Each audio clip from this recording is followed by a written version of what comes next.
تو صحابہ نے عرض کی حضور پھر آپ ہی بتا دیں کہ اسلام کی مضبوط گرہ کون سی ہے جس میں مسلمان جڑ جائیں گے؟ تو نبی پاک نے فرمایا مضبوط گرہ محبت ہے۔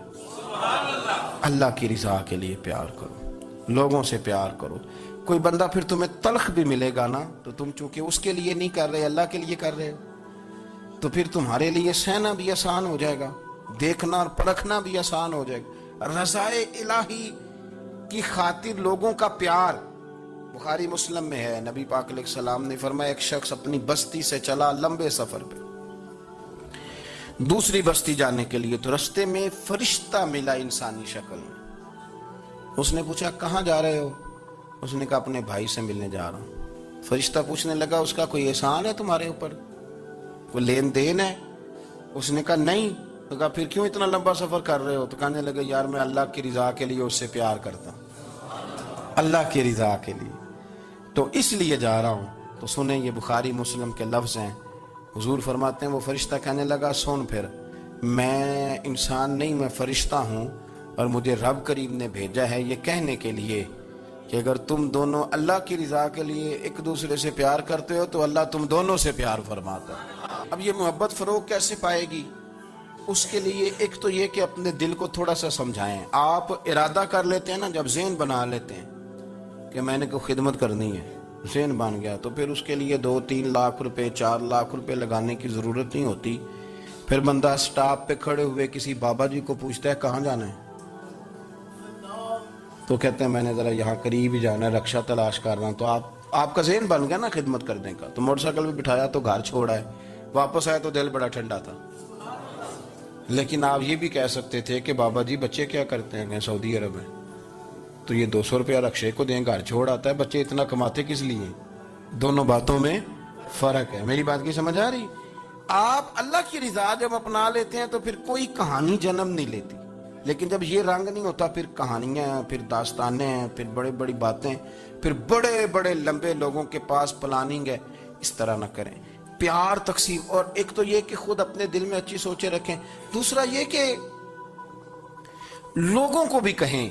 جب آپ کے سامنے لوگ بات کر رہے ہوتے ہیں نا، میرے سامنے ایک صاحب نے کہا کہ وہ ہمارے جو محلے کی مسجد ہے نا اس کا خزانچی مولوی صاحب کے ساتھ مل کے 40 لاکھ روپیہ کھا گیا۔ میں نے اسے کہا یار بڑی پکی فگر یاد ہے تجھے، پورے 40 لاکھ ہی کھا گیا اور طے ہے۔ تو میں نے کہا کوئی اس کی دلیل؟ کہنے لگا جی وہ بڑے پیسے کھائے ہیں، سب کو پتہ ہے۔ میں نے کہا سب کو پتہ ہونا کام نہیں، اس پر باقاعدہ شرعی گواہ ہونے چاہیے، کہہ دیتے ہیں نا۔ میں نے اسے کہا کہ چلو چھوڑو ساری باتیں، تم نے کتنے دیے تھے؟ کہنے لگا میں نے تو کوئی نہیں دیا۔ تو میں نے کہا اگر تو نے کو دیا تو چل میرے ساتھ، میں تیرے تو واپس کراؤں، اور اگر تم نے نہیں دیا تو پھر اللہ سے ڈر، اس لیے کہ بہتان بڑا سخت جرم ہے، صبح قیامت اس کا بڑا سخت حساب دینا پڑے۔ اللہ سے ڈر۔ یہی حال ہماری اخباریں کرتے ہیں، جس کے اوپر مرضی جو مرضی ڈال دیا، کون سا کسی نے پوچھنا ہے؟ صحیح کہہ رہا ہوں میں؟ جو مرضی۔ اور اب سوشل میڈیا جب سے آیا ہے پھر تو کسی خبر کی کسی تصدیق کی کوئی ضرورت، اور نہ پوچھنے والا پوچھتا ہے کہ یہ خبر کہاں سے آئی۔ بہت سارے لوگوں کے مرنے کی خبریں چھپ جاتی ہیں اور وہ وضاحت کر رہے ہوتے ہیں نہیں جی میں بالکل موجود ہوں، میں بالکل زندہ ہوں، کوئی ایسا مسئلہ نہیں ہے۔ تو اچھا اس طرح جب کوئی بندہ کر رہا ہو تو پھر آپ کیا کریں؟ پھر اس کو سمجھائیں۔ میں نے بھی اس دوست سے گزارش کی، میں نے کہا آپ غلط ٹریک پہ چڑھے ہوئے ہیں، یہ طریقہ درست نہیں ہے۔ اگر آپ کے پاس پروف ثبوت ہے تو پھر بھی مجھے بتانے کی ضرورت نہیں تھی۔ آپ وہ پروف ثبوت لے جاتے اور خزانچی اور امام صاحب سے ملتے، کہتے جی 40 لاکھ روپیہ کدھر ہے؟ آپ کے پاس پیسے تھے، وہ مسجد کے ہیں، اس کو آپ لائیں، فلاں جگہ استعمال کیے ہیں کہ نہیں؟ ان کے پاس جاتے، دائیں بائیں کہانیاں چھیڑنا تو آپ اپنے لیے گناہ اکٹھا کر لیں۔ نبی پاک صلی اللہ علیہ وسلم کی حدیث سن لیں اور اس کو ہمیشہ یاد رکھنا ہے۔ آپ حضور نے فرمایا اگر تو نے کسی شخص کی ایسی جگہ توہین کی جہاں اس کی عزت بنی ہوئی تھی، تو نے کسی کو ایسی جگہ رسوا کر دیا جہاں اس کی عزت، کسی نے آپ کے سامنے آ کے کسی آدمی کی تعریف کی تو نہیں تمہیں نہیں پتا، میں بتاتا ہوں۔ حضور فرمانے لگے اگر تم نے کسی شخص کی ایسی جگہ توہین کی جہاں اس کی عزت بنی ہوئی تھی تو رب بھی تمہیں اس جگہ رسوا کرے گا جہاں تمہاری عزت بنی ہوئی ہو۔ اللہ کی رضا کے لیے ایک تو خود پیار کریں، دوسرا لوگوں کو بھی سمجھائیں، قائل کریں کہ یار یہ انداز درست نہیں ہے، تجھے تحقیق نہیں پوری بات کی، تو تحقیق کر، دعا کرتا ہوں اللہ میرے ملک کو، میرے وطن کو، امت مسلمہ کو محبت، پیار اور خلوص کی توفیق عطا فرما دے۔ آخر دعوانا